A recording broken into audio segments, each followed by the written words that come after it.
In 1823, seasoned frontiersman Hugh Glass was attacked by a grizzly bear in present-day South Dakota.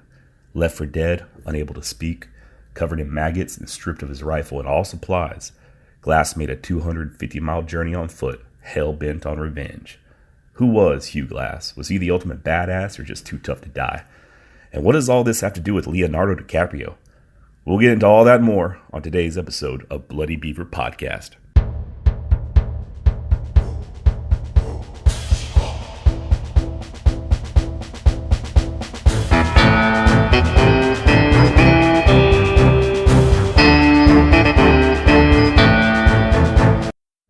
Hello, everybody. Welcome to the first ever episode of Bloody Beaver Podcast. My name is Josh. Disclaimer, I am not a historian. I'm also not very funny. I am going to mispronounce a lot of words. You're going to hear a lot of uhs and ums. What else? Not a very attractive person. Just ugly as sin, honestly. I feel like I smell good most of the time, though. Well, some of the time. Anyway, hope you enjoyed this first ever attempt at podcasting. Hope you stick around for the second episode. And here we go. Let's talk about Hugh Glass. Born sometime around 1783 in Pennsylvania, many of the events of Hugh's life are probably embellished, at least his early life. But according to sources, Glass was said to have been a sailor and taken captive by the infamous pirate Jean Lafitte in 1816. He was basically just given a choice. Come join us, be a pirate, or die. Like I think most of us would do, he chose piracy. He wasn't a fan of the pirate life, though. He was once quoted as saying, "I hate being called matey. My name is Hugh, but these rum-swilling sons of bitches refuse to address me by my proper name. Every time I bring it up, they just laugh their stupid little pirate laughs, drink more rum, and go, 'Arr, matey. You be a matey now. Arr.'" No. That conversation never happened, at least not that I'm aware of. But he was forced into piracy for about 2 years before finally being able to escape. He and a like-minded companion ended up jumping ship and swimming to shore somewhere near Galveston Island. And Galveston at this time wasn't Galveston. It was known as Campeche.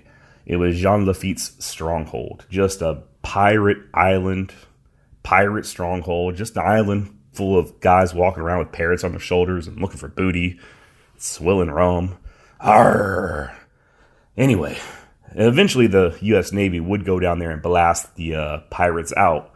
But unfortunately for Hugh, that day had not come yet. So he and his friend needed to head inland pretty quick to avoid detection. And Texas was a very wild place at this time still. It was unsettled. It was territory of Mexico. Well, actually, it was Mexico. The area he was in was populated by the Karankawa tribe, who were rumored to be cannibals. Farther north, you'd find the extremely dangerous and scary as fuck Comanche and Kiowa tribes. But he and his buddy somehow made it through what we now call Texas without incident. Until they hit the southern plains, probably around northern Kansas or southern Nebraska. They ran into a band of Pawnee and were captured. The Pawnee eventually became allies of the U.S. military and helped to fight against many of their common traditional enemies, such as the Sioux and Cheyenne. Actually, skip ahead a few decades, General George Custer's favorite scouts were the Pawnee. His head scout was a Pawnee. They ended up dying with him at the Battle of the Little Bighorn. Anyway, in 1818 or 1819, they wouldn't have been so friendly to American faces walking into their territory. And according to sources, they promptly subjected Hugh's companion to ritualistic sacrifice. They burned the man alive at the stake. Burn him alive at the stake. You imagine that shit? You escape from pirates, you swim to shore, you walk hundreds of miles to a wilderness inhabited by cannibals, only to be burned alive. All right. Weirdly enough, though, the chief took a shine to old Hugh. He was spared torture, he was spared death, and the chief actually adopted him as a son. And Hugh fully embraced the native lifestyle. He took a Pawnee wife. He learned how to live off the land, even participated in war parties against enemy tribes they would raid. Glass would continue his lifestyle for at least a couple of years before accompanying a delegation of Pawnee to St. Louis in 1821 to meet with U.S. authorities. So, how did Hugh end up on the high plains where his mauling took place? The fur trade. And that's how. In February 13th, 1822, there was an ad placed in the Missouri Gazette that read in part, "To enterprising young men, the subscriber wishes to engage 100 men to ascend the river Missouri to its source. There to be employed 1 or 2 years or 3 years for particulars, blah, blah, blah." There was another ad placed in January 1823 that read, "For the Rocky Mountains. The subscribers wish to engage 100 men to ascend the Missouri to the Rocky Mountains, there to be employed as hunters. As a compensation, each man fit for business, $200 per annum." $200 a year to go into the very, very much wild wilderness. And a lot of men applied. A lot of the men that responded to these ads would go on to become famous frontiersmen like Hugh Glass himself. Men like Jim Bridger, Jedediah Smith, Moses Harris, William Sublett. And you got to think someone like Glass, who by this time was already a very experienced frontiersman, would have easily been able to join one of these expeditions. He most definitely spoke Pawnee.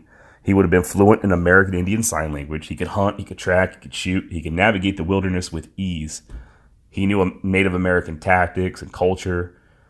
So it's no wonder, by the summer of 1823, Hugh was with the expedition on the upper Missouri River, trapping and trading for furs. Fur. Let's talk about fur. That's why these men were here. They weren't out there camping and just fishing and having a good old time. This wasn't a through hike through Appalachia.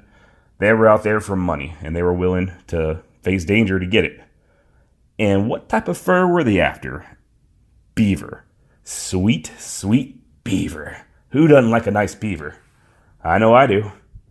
Yeah, so thanks to fashion trends in Europe and the eastern United States, beaver pelts were in an all-time high demand, and for some, this became a very lucrative business. Hat makers in particular made their best felt hats out of beaver, thus driving a strong economic demand for the pelts. And it opened up the West to exploration. Between where this story starts in about 1840, that's what drove people into the Western wilderness.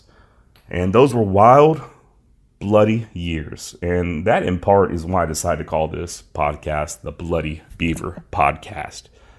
Also, thought it was just kind of catchy. So, back to the story. Summer of 1823, the expedition made its way up the Missouri River, and they were soon attacked by the Arikara? Yeah, the Arikara. The mountain men called this tribe the Rees. So I will probably refer to them as both the Arikara and the Rees throughout this episode. Basically, they thought the fur trade was safe upriver. It wasn't. They were attacked. They retaliated with a combined group of trappers, the U.S. military, and American Indians against the Rees, and it didn't turn out too well. Hugh Glass himself was actually shot in the leg during this fight. There were a few men killed, and they determined the Missouri River was no longer a viable travel option to get to the beaver-rich waters of the Rocky Mountains. So they split up into two parties. They headed west. One group was led by Jedediah Smith. The other, which Hugh was part of, was led by Andrew Henry. Hugh was about 40-ish at this time, and he was a hunter for this group. So the Henry party was headed towards Fort Henry, located on the Yellowstone River, and smack dab in the middle of Blackfoot country. The exact number of men isn't for certain, but it was somewhere between 17 and 30 that were headed out on foot, leading pack animals towards Fort Henry. Skip ahead to late August 1823. Hugh Glass gets mauled by a grizzly bear. Nope. I fucked that up. Yep, I fucked that up. No, in late August 1823, they were attacked by Mandan and Gros Ventre, and resulting in 2 men wounded and another 2 killed. This attack was pretty unusual because both tribes were generally friendly to the Americans. So they just had bad luck all the way around. They've been attacked twice now by hostiles. Even one group was a so-called friendly group of Native Americans. And then, late August, early September of 1823, that's when Hugh Glass gets attacked by the bear. He was out hunting. He ran into a mama grizzly bear with 2 cubs. He attempted to flee up a tree, but it was no use. As she attacked him, the other men heard, came to his aid, and were able to kill the bear, but not before Glass was severely mauled. Eyewitnesses later claimed that Glass had been torn to pieces. Flesh was torn off his hip and lower body. His throat was cut. He was breathing out both sides of his windpipe. The wounds were so severe that they assumed he'd be dead before morning. But he didn't die. Come sunup, Glass was still alive, but barely. They initially built a litter and carried the mortally wounded Glass for about 2 days, but the pace was just too slow, and all of their lives were in jeopardy due to all the war parties in the area. Henry asked for 2 volunteers to stay behind until Hugh died and just to give him a proper burial. And due to the extreme risk involved, he also offered the men who would stay behind an $80 bonus. So I looked up, how much was $80 in 1823 compared to now on an inflation calculator. And it turns out it looks like it's about $1,900. So it's kind of interesting, would you stay behind an extremely deadly situation to bury a man for a little under $2,000? I don't know. That's a hard deal nowadays. So the 2 men that agreed to stay behind, they were John Fitzgerald. He was already an experienced man. He was about Hugh's age. And then a 19-year-old Jim Bridger. So full disclosure here, it's not 100% certain that the famous Jim Bridger was this young man that stayed behind. The verdict's out on that. It's up for debate, but we're just going to go with this for now. If you find out more information on whether or not Jim Bridger was the young man that stayed behind, please feel free to contact me, and I will definitely put it into a update on a future podcast episode. So, yeah, he didn't die. They were surrounded by hostiles. There was very little signs of life coming from Hugh Glass at this time. Ragged breathing, movements of his eyes. They were nervous. They wanted to get the hell out of there. And they felt like they stayed far behind the reasonable time expected of them to stay. And they made a decision. They'd leave. The 2 men settled Glass down next to a spring. They took his gear, his rifle, tomahawk, fire kit, all that good stuff. Under the assumption that dead men do not need such items. And they headed out to Fort Henry. Meet up with the rest of the guys. But Hugh Glass wouldn't die. Once he was aware of his situation, he crawled to the spring, he drank, he slept, he washed his wounds probably as much as he could. But he knew he had to move. He was alone, surrounded by hostiles, no food, just severely wounded, no tools to survive, no rifle to hunt with, no means of starting a fire, no knife, nothing but the clothes on his back. And you got to imagine they surely would have been just tattered to shreds after that bear mauling. Nothing but a burning desire to find the motherfuckers that left him for dead and get his supplies back, most specifically his rifle. That's another thing to note. Like, I did read something that said he was an apprentice for a rifle maker in his teenage years. So he knew fine firearms when he saw them. And his rifle was said to be amongst one of the best ever produced in Pennsylvania. It was worth more than several horses, supposedly. Which brings me to the 2015 movie The Revenant, which is very loosely based on Hugh Glass. And when I say very, I mean there's a character named Hugh Glass and he gets mauled by a bear, and that's about it. But first, let's go ahead and stop for a word from our sponsor. This podcast is brought to you by BARF, the Bear Anal Rape Foundation. The Bear Anal Rape Foundation was founded by Leonardo DiCaprio back in 2015 and is dedicated to putting an end to bear rape worldwide. In 2018 alone, it's estimated that over 3,000 people were viciously raped by bears. Estimated because it turns out it's pretty difficult to get a real accurate count just due to the shame and stigma involved in bear rape. So as a favor to my listeners, BARF is offering a 20% discount on all bear rape whistles when you use the promo code BARF. That's promo code BARF for 20% off all bear rape whistles for a limited amount of time only. Just visit BARF.com/rape whistle and enter in promo code BARF. Back to the show. No. Of course, none of that's true. I definitely don't have any sponsors. I pray to God none of you actually went to barf.com. And why the hell am I talking about bear rapes? Well, I just mentioned The Revenant. And if you've ever seen the movie The Revenant, in which former Growing Pains star Leonardo DiCaprio plays Hugh Glass, you might remember headlines made in 2015 about a graphic bear rape scene. I'm not kidding.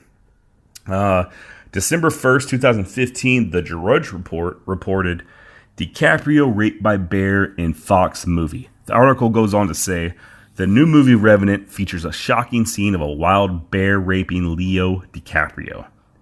The explicit moment from Oscar-winning director Alejandro Inarritu has caused maximum controversy in early screenings. Some in the audience escaped to the exits when the Wolf of Wall Street met the Grizzly of Yellowstone. The story of rural survivalism and revenge reaches new violent levels for a mainstream film. The bear flips Leo over and thrust during the explicit mauling. He is raped twice. Not to be outdone, DiCaprio rips open a horse and sleeps naked in its carcass. Okay, then the totally credible and definitely not fake news site, The Daily Wire, published an article titled Leonardo DiCaprio describes filming that bear rape scene in graphic new movie The Revenant. They quoted DiCaprio about the scene saying, "You can feel the intimacy of both man and beast. You feel the sweat and the heat coming off the animal." So, obviously there's no bear rape scene in this movie or any other movie that I'm aware of. So I was actually really excited when I heard about the Revenant movie coming out. And, I was very disappointed. And I knew it going in. I knew they were going to take some very, very strong historical licenses. And I knew they were going to get all artsy-fartsy about it and everything like that, which they did. So, spoiler alert, if you haven't seen it yet, just stop listening and skip ahead about 30 seconds. In the movie, Leonardo DiCaprio, portraying Hugh Glass, is accompanied by a teenage son when he's left for dead. The teenage son tries to fight back. He is murdered at the hands of Fitzgerald. And then the movie goes on to become a vengeful tale. Vengeful? Vengeful. Is that a word? Did I just make up a word? Vengeful? I don't know. Let's just go ahead and call it. Yeah, I just made up a fucking word. Deal with it, motherfuckers. That's how we do it on this podcast. Okay? If I want to make up a fucking word, I will make up a motherfucking word. Vengeful. So, yeah, Hugh Glass goes on a vengeful quest to hunt down Fitzgerald and avenge his son's death. None of that happened in real life. Okay? Really, the big thing was Hugh Glass wanted to get his rifle back. He loved that rifle. He was really kind of irritated at the guys that left him for dead, but he kind of knew he might have done the same thing, left in their shoes, especially in that situation, just surrounded by hostile tribes, trying to kill them all. Yeah, you got to get the fuck out of Dodge. So, The Revenant. Wasn't a really good movie, but let's get back to the story. When Hugh was able to start moving, like the nearest vestige of civilization was Fort Kiowa, that was a little over 250 miles away. He crawled at first, then he limped. Then finally, when he could muster up the strength, he began to walk. His back wounds were crawling with maggots, which is a good thing because the maggots actually eat away at the dead, infected flesh, thus helping avoid gangrene. He ate when and what he could, insects, snakes. He once came upon a pack of wolves feasting on a buffalo calf. He waited patiently until they stuffed themselves and moved in and made off with the remaining carcass during the night. Cold, raw buffalo meat. And he was overjoyed to find it. Yeah, I don't even eat sushi. You know what I mean? At this point, he laid up for a few days and let his body recuperate. Finished off the rest of the bison. Feeling somewhat refreshed, he was able to keep a faster pace. He eventually reached the Missouri River and was able to obtain a hide boat from some friendly Lakotas, in which he floated downstream until he reached his destination. Mid-October 1823, a gnarled, pissed off, scary AF looking Hugh Glass walked into Fort Kiowa. He was at Fort Kiowa for a few days, and he learned of plans to send a small group of 5 men to the Mandan villages about 300 miles upriver to trade for furs. This group would be led by a Frenchman nicknamed Langevin. Yeah, so expecting to find Fitzgerald and Bridger upriver, Glass purchased a rifle, shot, powder, and other supplies on credit and joined the trading expedition as the 6th member. The going was slow. Hugh was getting impatient, so after a few weeks, he told him to put him off on shore. He was going to take a direct path to the Mandan village, while the other men decided to stick with the river. Bad decision on their part. Unfortunately, a few days later, the remaining 5 men were killed by hostile Arikaras, the Rees, the same tribe that Glass and his companions battled with the previous trip upriver. So Hugh, he doesn't know that his previous companions had just been slaughtered by the Arikari. He's off on foot, hoofing it overland to get to Mandan village, and he almost got killed himself. He's just a few miles from the Mandan village when a party of Rees come charging down on him. Luckily, only to be thwarted by some friendly Mandans who bring Hugh into the safety of a trading post near the village. At this point, Hugh has been mauled by a grizzly bear and left to die. Involved in numerous American Indian attacks that resulted in dozens of men being killed and wounded, yet he was still determined.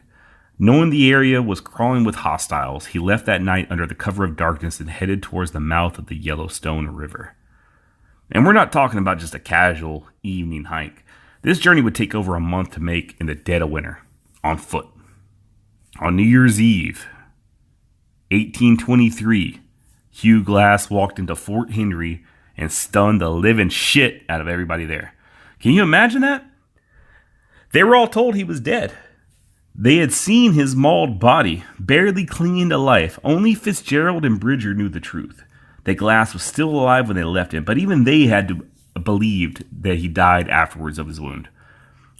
And if he didn't survive the mauling, there's no way a man can make it out of that type of situation with no rifle, no knife, no blanket, no nothing. And then the hostiles, it is truly amazing he survived. And the fact was definitely not lost on the men at Fort Henry. I'm sure they were full of questions. What the fuck, man? How'd you survive? And finally Hugh got to the point and wanted to know where the hell Fitzpatrick and Bridger were. Where was his fucking rifle? To his dismay, Glass learned that Fitzpatrick was no longer at the fort, having left for Fort Atkinson, a military post on the Missouri River. Only young Jim Bridger remained.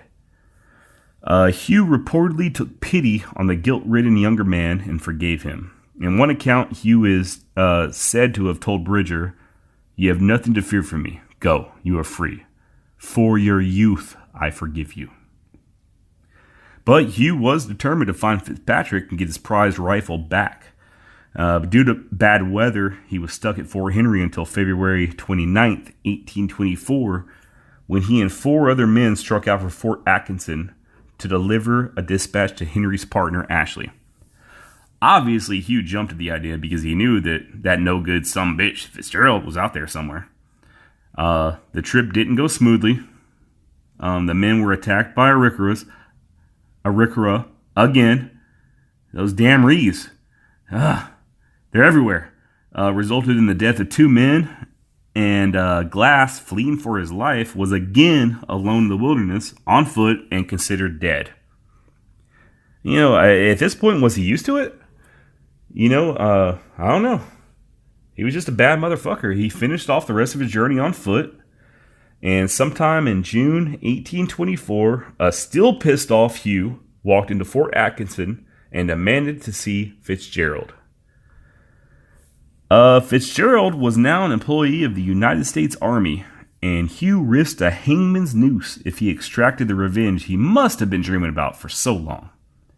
But after hearing his story, the commander of the fort did retrieve Hugh's rifle from Fitzgerald with a warning.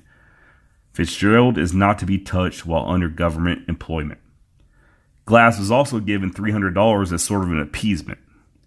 And, hey man, sorry you got mauled by a bear and left for dead. Hey, here's your rifle and here's a few bucks. Cool? Cool. No, according to the aforementioned inflation calculator, $300 in 1824 is equivalent to $7,700 in 2019.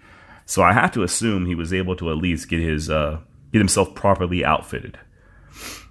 Happy to at last have his beloved rifle back, but probably still wanting to kind of fuck up Fitzgerald, Hugh went ahead and moved on to western Missouri and eventually joined a fur company that was headed to Santa Fe. Once in Santa Fe, Glass entered into a partnership with another trapper, and the two spent time trapping and trading on the Gila River. He then joined a trapping expedition to present-day Colorado, where he ended up with an arrowhead embedded in his motherfucking back. It eventually had to be cut out with a straight razor sometime afterwards. Yeah, that had to have sucked. After recuperating from that wound, Glass would join another trading expedition to the Yellowstone River country. There's not a lot of information on his life from 1827 and 1828, although it is thought that he attended the rendezvous at Bear Lake in 28. He was then said to have attended the 1829 rendezvous at Pierre's Hole. A note about rendezvous. I'm actually going to do a whole episode dedicated to this subject, but basically it was a get-together of trappers, traders, mountain men, Native Americans that took place every summer at a predetermined location. This offered the trappers a place to sell their furs and resupply them without having to travel all the way back to St. Louis? Oh. I actually don't know. What the hell is it? St. Louis? Yeah, I think that's it. It was also basically a 2-month-long drunken orgy. Women were bought, whiskey was drunk, money was gambled, and men were killed. By 1830, Glass is trapping on the upper Missouri and working as a hunter at Fort Union in present-day North Dakota. In late 1832, Fort Cass is built not far from the Bighorn River in present-day Montana, and Hugh relocated there and worked as a hunter, supplying the fort with meat. Then, in the spring of 1833, a 50-ish Hugh Glass departed from Fort Cass with 2 other men to trap beaver nearby. While crossing the frozen river, they were ambushed and killed by a Ree war party. Those damn Rees. All 3 men were shot, scalped, and their supplies taken from them. Hugh Glass had finally gone under.